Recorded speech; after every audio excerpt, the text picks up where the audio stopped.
right, UFC 303 this weekend from T-Mobile Arena. It's UFC International Fight Week. In the main event, it is Alex Pereira against Yuri Prochazka, but we have non-main event fighters that I think you should get really excited about, and we got two of them here. This is such a fun fight. It is Ian Machado Garry against Michael Venom Page. Both young, both exciting prospects, and both do feel like they are on the verge of something. For Garry, this is, I think, a hugely important fight for him. He's come off of back-to-back wins against Neil Magny and Jeff Neal.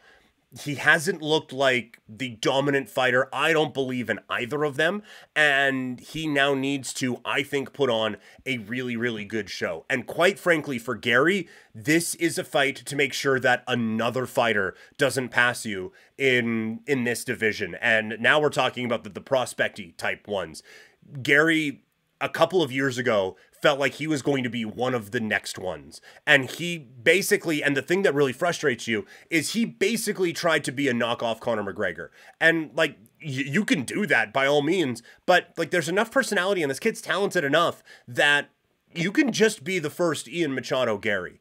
And, like, he's doing all this braggadocious, like, the McGregor strut and trying to be all of these things, and then he's not putting Neil Magny away when he probably could. And he's getting split decision wins over Jeff Neal. Two very good fighters, but if you're going to be the next Conor McGregor, you kind of kick the shit out of those guys, and you put them away, and you move on. He hasn't been able to do that, and so it does feel like the progression with him has stalled a little bit, but make no mistake about it, this is still a very talented fighter.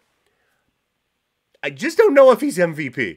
Michael Venom Page coming into this one, he has a ton of hype in the UFC. He wins his UFC debut. If he wins this one, he rockets into, I think, title contention. Probably not getting a title fight. Oh, not probably. Definitely not getting a title fight off of this fight, but he'd be one away. And he, like we talked about, he rockets past Ian Machado Garry in this division, not only in terms of, like, the now, but in terms of, like, the bigger picture of what we view these prospects as. So that this is a really, really interesting fight for not only what it means for the now, but this could be something that defines these two fighters in kind of the terms of their hierarchy for years and years and years and years to come. Then you have Mayra Bueno Silva taking on Macy Chiasson in the women's bantamweight division. You have a couple top 10 fighters, both very interesting. Bueno Silva saying that she's the best fighter in women's bantamweight right now, and things do feel maybe a little bit wide open.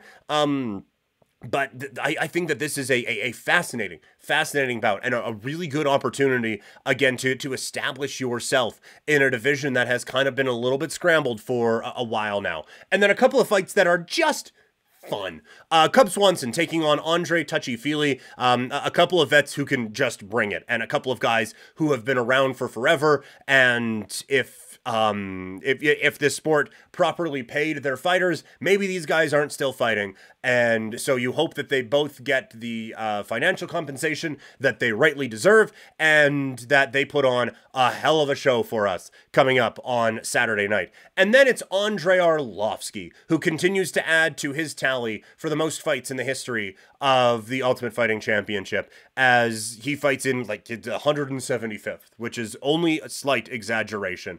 And so it just reminds you of how cool it is that this guy continues to get going after he was fighting back in, like, 2001. So it's a great chance to see a legend do his thing in the heavyweight division.